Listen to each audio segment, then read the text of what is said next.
5 years ago, a single night turned my life upside down. I, Lucy, unexpectedly became the mother of twins, a boy and a girl. At 23, I faced a confusing evening that changed everything. I had gone to an engagement party, where a close friend encouraged me to drink far too much. That night, I lost consciousness. When I awoke, I was alone. There was blood on the sheet, an ache in my body, and a bitter truth: I had been taken advantage of. Who was he? I couldn't say. All I remembered was a faint sandalwood fragrance lingering in the air. Not only had I been violated, but soon, I also discovered I was carrying twins. I nearly collapsed in despair. By some careless twist of fate, one mistake became 2 lives. I couldn't bring myself to end the pregnancies. Yet, I couldn't admit the truth to my family either. With no choice, I left my city behind and moved elsewhere, determined to raise my children alone. I even begged the hotel for answers about the mysterious man, but they refused, hiding behind privacy rules. With nothing but courage, I welcomed my babies into the world, Andrew and Lily, and stepped into life as a single mother. 5 years passed. I worked hard in City B as a design assistant while raising my 2 little angels. Life was not easy, but joy filled my heart. Andrew, mischievous yet brilliant, hacked Wi-Fi networks and played tricks with computers, while Lily, gentle and sweet, stitched doll clothes and quietly helped me at home. Their bond was unshakable. Andrew often claimed he wanted to hack a bank just to buy Lily gifts. I would laugh, warning him not to end up in jail, or else who would take care of me in old age? Despite the hardships, we were happy together. But one morning, just as I prepared to take them to kindergarten, Andrew clutched my hand with a spark in his eyes. "Mommy, I hacked the hotel where you and Daddy once stayed." My bag nearly slipped from my hand. Shock and curiosity struck me at once. "Who was it?" Andrew chuckled proudly. "Dad's name is Charles, the powerful head of Zinxer Group, one of the youngest and richest tycoons in the world. And guess what? I tested their firewall. It was tough, stronger than most, but I still broke through." His eyes sparkled with excitement, but my heart sank. "Don't stir up trouble," I warned silently. "If anything happens, Mommy could never pay the price." "Would Dad make Mommy pay?" Andrew asked innocently. I forced a serious tone. "He may not even be your father. And besides, having the best mom in the world is enough, isn't it? We don't need some random man to steal you away. A wealthy family means nothing to me. What happened 5 years ago was an accident. I just want a quiet life now. So no more nonsense." Grabbing his collar gently, I added, "Stop hacking, or Mommy will confiscate your computer." Later that morning, I rushed to clock in at the small design studio where I worked. Business had been slow, and I was hunting for side jobs to afford milk powder. Suddenly, my best friend Sarah called with exciting news. Zinxer Group was planning a high-end jewelry line and urgently needed fresh designers. She urged me to try. I froze. Zinxer Group again? Fate really had a cruel sense of humor. Still, the opportunity was too good. After some hesitation, I attended the interview. Several managers reviewed my portfolio and asked questions. To my shock, they seemed impressed. "Miss Lucy," one said, "your ideas are innovative. Deliver a draft in 10 days, and we'll consider you as a collaborating designer." My heart leapt. This chance could change our lives: Barbie dolls for Lily, a better computer for Andrew, and a brighter future for all of us. But as I left the building, a tall man in a sharp suit walked toward me. His commanding aura froze me in place. I recognized him instantly: Charles. His cold yet striking face matched the photos I had seen online. When his gaze landed on me, his brows furrowed, lingering longer than they should have. My heart buzzed in panic. Instinct screamed at me to run. Before I knew it, I bolted out the front doors, jumping into a taxi. Clutching my chest, I gasped. The faint scent of sandalwood still clung to the air. The same scent from 5 years ago. Could he truly be their father? Thinking back to his cold, handsome face, I almost laughed. Not such a bad deal for me, after all. That night, once Andrew and Lily were asleep, I sat before my computer, pouring my soul into sketches. To win this project, I had to create a jewelry collection that would shine, something unique, heartfelt. My mind settled on a theme of protection and family love, because nothing mattered to me more than my little dragon and phoenix, my twins. As I drew, a soft rustle broke my focus. Turning around, I found Andrew standing barefoot, eyes sparkling with concern. "Mommy, I care about you." I frowned, scribbling faster. "Andrew, Mommy has to work hard to earn money for your milk and your sisters. Don't distract me." He nodded solemnly. "Then Mommy, you must do your best. I believe you'll succeed." Warmth filled my chest. "Go back to sleep, or you won't wake up tomorrow." "I'll stay by Mommy's side, just a little while." I couldn't bring myself to chase him away. He perched beside me, pointing and making comments, sharp as ever. Secretly, I admired him. Andrew was destined to be a talent, as long as he didn't make hacking his career. I worked through the night, determined to complete a prototype. The next afternoon, while I pushed through the draft, Andrew and Lily whispered in the living room. Curious, I hid by the door. Lily's soft voice, "Brother, when should we tell Mommy?" Andrew puffed out his chest. "Mommy already knows." She scolded me. "Charles is our daddy." Lily sighed. "Then you'd better work harder." "I don't want Mommy to suffer." "If Daddy is really a CEO, Mommy wouldn't have to stay up late. Her dark circles wouldn't keep getting worse." My heart ached and melted at once. They were so small, yet worried about me. Still, I never intended to ask that man for money. He didn't even know these children existed. And I wasn't someone who clung to power. The accident from 5 years ago, I would never dig it up again. 10 days flew by. With Andrew's clever help, I polished a design plan that made me proud. Laptop in hand, I arrived at Zinxer Group for my second interview, expecting the same managers as before. But the receptionist startled me. "President Charles would like to see you personally." My heart nearly stopped. "WH what? Charles?" The security guard escorted me upstairs. My pulse hammered as I entered the top-floor office. Behind the massive desk sat the legendary man himself, sharp suit, icy aura, his deep gaze locked on me. "Lucy?" His low voice carried command, almost arrogant. I steadied my breath and stepped forward. "Hello, President Charles. I'm here to present the design proposal." He said nothing at first, only lifted his chin. "Sit." I obeyed nervously, settling into the chair opposite him. With trembling hands, I opened my notebook and began to present my jewelry design concept, filling the silence with professional terms. But his cold, unreadable face didn't change. My pulse thundered in my ears. If he dismissed me in one word, 10 days of sleepless effort would vanish, along with my only chance. Then, to my astonishment, he finally spoke.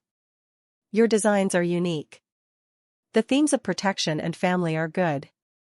But for high-end jewelry, luxury lies in the details, materials, craftsmanship. You must refine that." My eyes burned. He actually praised me? Even gave me direction? Before I could steady my emotions, he continued, "We'll sign a trial contract. Deliver the product, and we'll discuss long-term cooperation." Excitement pounded in my chest. This was my chance. Yet suddenly, his gaze sharpened. "Lucy," he said, voice low, "haven't we met before?" My heart skipped violently. Why would he ask that? Did he suspect? I bit my lip, forcing a guilty smile. "No, President Charles. We've never met." His stare lingered with unspoken meaning, but he said nothing more, just waved me out. Only after leaving his office did I realize the employees' stares. They looked at me strangely. Everyone knew Charles never spent time alone with women. So why me? At the elevator, I nearly collided with a glamorous woman in towering heels, dripping with luxury. She eyed me up and down, then sneered. "So it's you? The woman just alone with Charles?" Startled, I asked, "Excuse me, are you talking to me?" She rolled her eyes. "What other nobody here is suddenly climbing the social ladder? Don't play dumb." Her words stung, but I frowned. "Miss, I don't know you." With a flash of her red nails, she smirked. "I'm Kara. Charles's fiancée. He's not someone you can dream about." My brain froze. "Charles has a fiancée?" I tried to leave, but she pressed on, fury sparking. "Don't think because you're pretty you can crawl into his bed. Countless women have tried, and I've driven them all off. If you're smart, walk away." I almost exploded. I despise baseless provocations. But biting back my temper, I forced a smile. "Relax. I'm not interested in your fiancé." Without another glance, I stepped into the elevator. So this is the wealthy world, storms and bloodshed hidden behind diamonds and silk. It only proved I didn't belong. Better to stay far away. Back at the studio, I signed the probation contract with Zinxer Group. Work consumed me, but the pay covered rent and my children's needs. Life slowly began to brighten. But peace never lasts. Just as I thought things were improving, one late night as I waited for a taxi outside the building, a sleek black car pulled up. The window lowered. Charles's sharp profile emerged, his voice commanding and cold. "Get in." My heart nearly froze. "President Charles? What is he doing here?" Without glancing at me, he replied coolly, picking up a friend. "Just passing by." I frowned inwardly. A friend? At our small company? At this hour? But I didn't dare probe further. On impulse, I opened the door and slipped inside. The car smelled faintly of his cool, clean scent, the same one that haunted my memory from 5 years ago. My heart twisted, yet he remained silent, driving steadily into the night. "Where do you live?" he asked suddenly. I panicked. Just drop me at the next intersection." I couldn't risk him following me home. If he really was the twins' father, running into them would be unbearable. The car rolled to a stop. I turned to thank him politely, but before I could speak, his hand reached out and clasped my arm. Heat, and a faint chill, spread through me. "Lucy," he murmured, eyes narrowing. "Have we really never met before?" Alarm bells exploded in my head. I shook my hands quickly. No. I'm just an ordinary person. How could I possibly know President Charles outside of work?" His gaze bored into me, as though he could read secrets hidden deep inside my eyes. I fought the urge to crumble. "Thank you for the ride, President Charles." Flustered, I yanked the door open and fled into the night, not daring to look back. After a few steps, curiosity forced me to glance over my shoulder. The black car was still there, headlights flickering faintly. My chest rose and fell. "Calm down, Lucy. You didn't steal anything. You owe him nothing. That night was just a mistake." But the very next day, my phone buzzed. "Kara." Lucy, her sharp tone cut through the line. "Stay away from Charles." I pinched my brows. "Miss Kara, what do you want this time?" Her voice dripped with arrogance. "I know you're designing jewelry for Zinxer Group. But don't forget, I'm his fiancée. If you want this project to continue, show some sincerity and satisfy me. Otherwise, Charles won't spare you a glance." I nearly laughed in anger. What twisted logic? Yet I bit down my fury and answered flatly, "I respect your relationship. But work is work. Please don't mix personal issues into business." She sneered coldly. "Work? Don't flatter yourself. Have some self-awareness." Then she slammed the call. My hands trembled around the phone, chest tight with suppressed rage. Why must I tiptoe around her moods even while working seriously? The tension escalated again that Friday night. After a long day at the studio, I returned home only to find a man in black crouched at my door. The moment he saw me, he stood and approached. "Miss Lucy, President Charles requests your presence." I froze. "What? Why me?" The man, calm yet firm, bowed slightly. "Please cooperate." A chill shot through me. What is this? A kidnapping? Before I could react, he had already ushered me into a sleek black van. My heartbeat thudded wildly. Did Charles discover the truth? Was he about to take my children away? The vehicle finally pulled up in front of a lavish, glowing club. The bodyguard escorted me into a lavish private room, where powerful businessmen raised their glasses in celebration. At the center stood Charles, sharply dressed, his aura commanding. The moment his eyes fell on me, his brows furrowed. "Why are you so late?" he asked coldly. I snapped, frustration bubbling up. "This is absurd. What exactly do you expect me to do here?" My words drew laughter from the room. Someone teased, "President Charles, who knew your companion had such a fiery personality?" Companion? I nearly choked. Don't spout nonsense, I thought, but I kept quiet, unwilling to worsen the situation. Just then, the door burst open. To my horror, Andrew and Lily appeared. "What are you two doing here?" I gasped, utterly stunned. Andrew grinned mischievously. "Mommy, you didn't come home, so Lily and I tracked your phone with the computer. Then, using the club's surveillance system, we followed you here." The room filled with murmurs. Curious eyes fell on the two adorable children. I was mortified. "Andrew, did you hack someone's system again? Even my phone?" Before I could scold further, Charles's gaze locked onto the kids. His expression shifted, a flicker of shock flashing in his eyes. Lily tugged at me sweetly.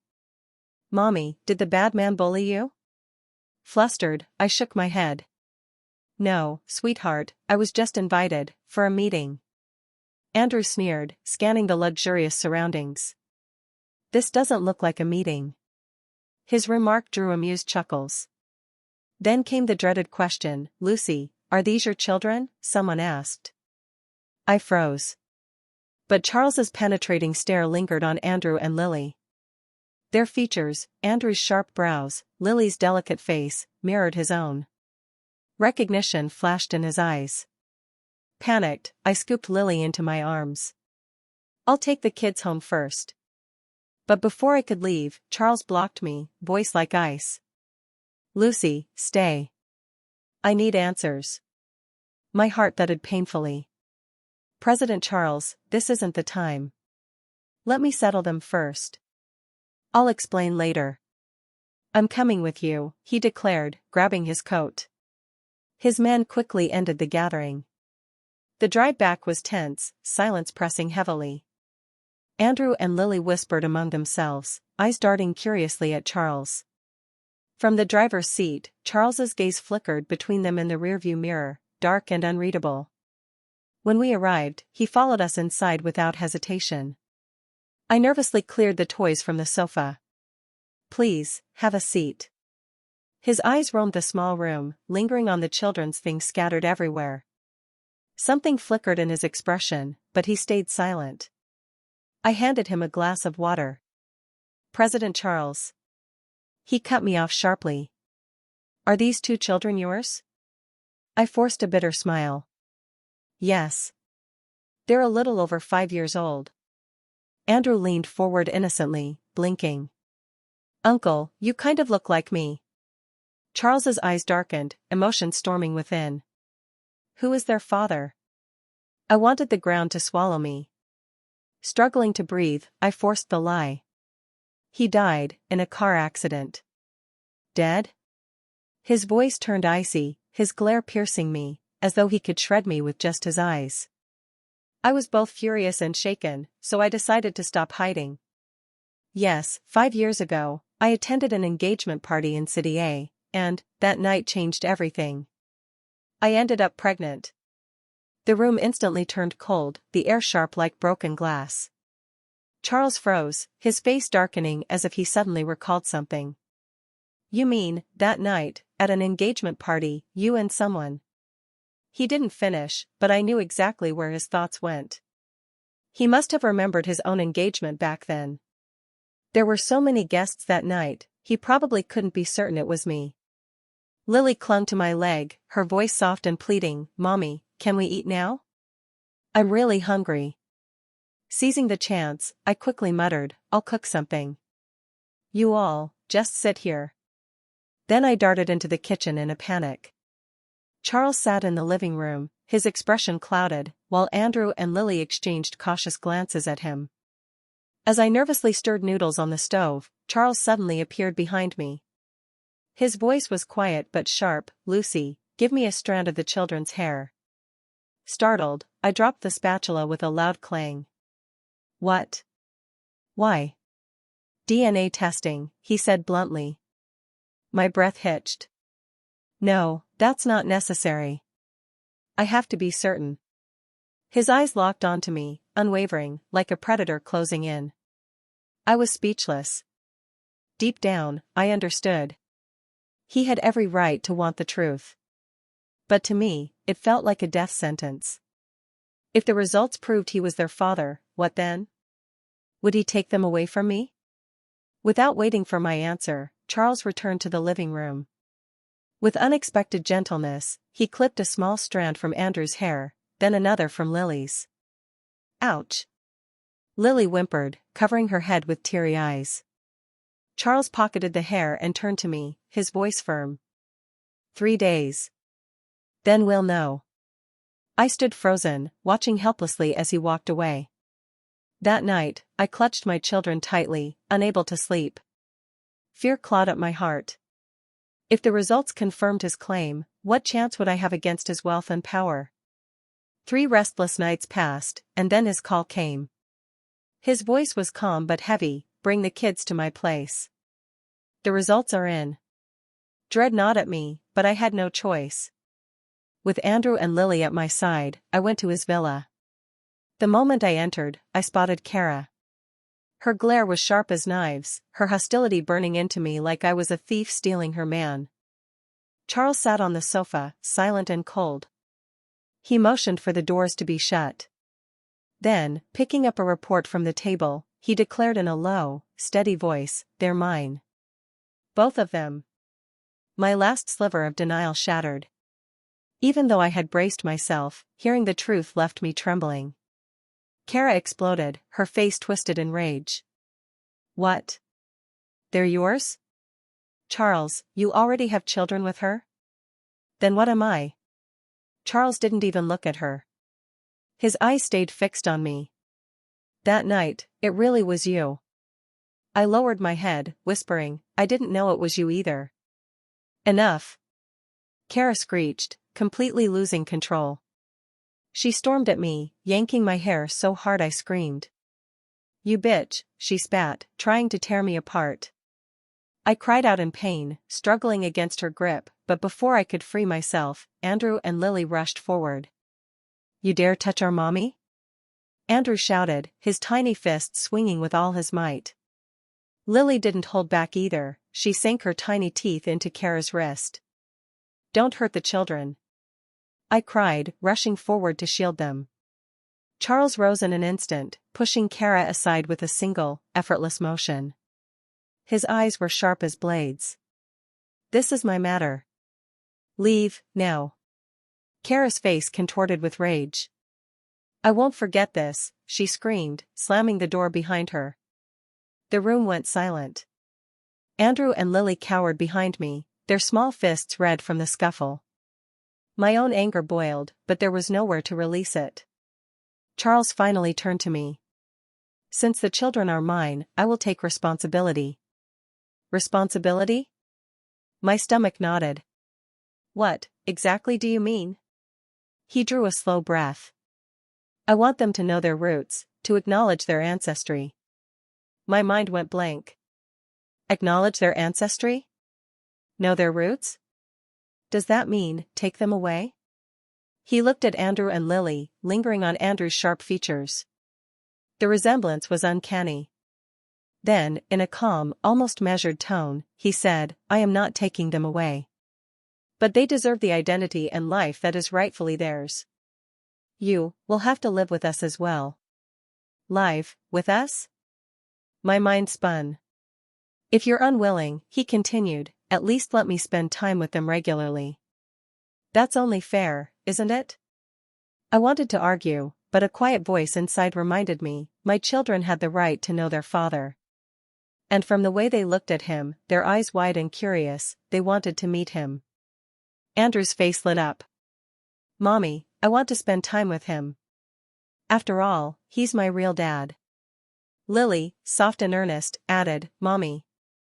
Daddy has money. With him around, you won't have to work so hard anymore. A pang of sadness hit me deep in my chest.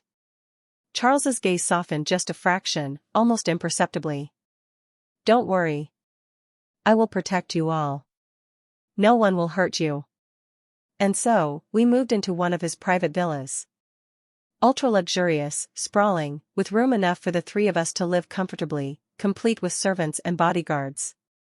At first, I felt out of place, everything seemed overwhelmingly extravagant. I perched uneasily on the sofa. When a servant asked if I wanted afternoon tea or a dessert choice, I froze, unsure how to respond. Andrew, on the other hand, was thrilled. He darted from room to room like an explorer discovering a new world. In the study, he tried to peek at Charles's computer, but I caught him immediately. Andrew. If you touch your dad's things, be careful, or I'll break your hand. He pouted dramatically. Mommy, you don't love me anymore. Sure enough, as soon as Daddy appeared, loyalties shifted. I chased him around the villa, scolding him, while Lily stayed quieter, trailing behind me, watching cautiously. Charles had been busy with his company, but when he was home, he tried to bond with the kids. One evening, awkwardly holding a toy car, he asked Andrew, shall we play together? Andrew rolled his eyes. Daddy. I don't play with childish toys. I nearly laughed aloud. The stern, unyielding CEO I knew had become a tentative, new father. Meanwhile, I continued my work in the study, meticulously refining my jewelry designs. When I handed the latest draft to Charles, he flipped through it silently before finally saying, well done. His praise warmed me, though I replied modestly, it's also thanks to the resources you've provided. He nodded firmly. The company has decided to adopt your design. Next, we arranged for the factory to produce samples. I followed up diligently, making sure every detail matched my vision. I was over the moon. This was a huge step forward, I was finally becoming a truly independent designer. My life had taken a completely new trajectory. Andrew, Lily, come here. I called excitedly from the villa's living room. The two little ones ran over, and I hugged them tightly. Mommy's jewelry design succeeded. From now on, I can buy you lots of delicious treats and toys. Andrew grinned smugly. Then you should thank me. I quickly covered his mouth. Shoo. Don't mention that. Charles, standing nearby, looked shocked. So it was Andrew who hacked into our company's system? My heart skipped a beat. I quickly changed the subject. Let's celebrate with a big feast. But as always, good times were short-lived. Kara refused to accept the situation, spreading rumors about me, calling me a gold-digging vixen, and even stirring the media into writing sensational headlines. President Charles secretly married for 5 years, illegitimate children exposed, and the like. Even Charles's father, a man reputed to value the family's reputation above all, returned from abroad in a fury upon hearing the news. He demanded an explanation immediately. I arrived nervously at their old family mansion with the children, silently repeating, this is it, this is a trap.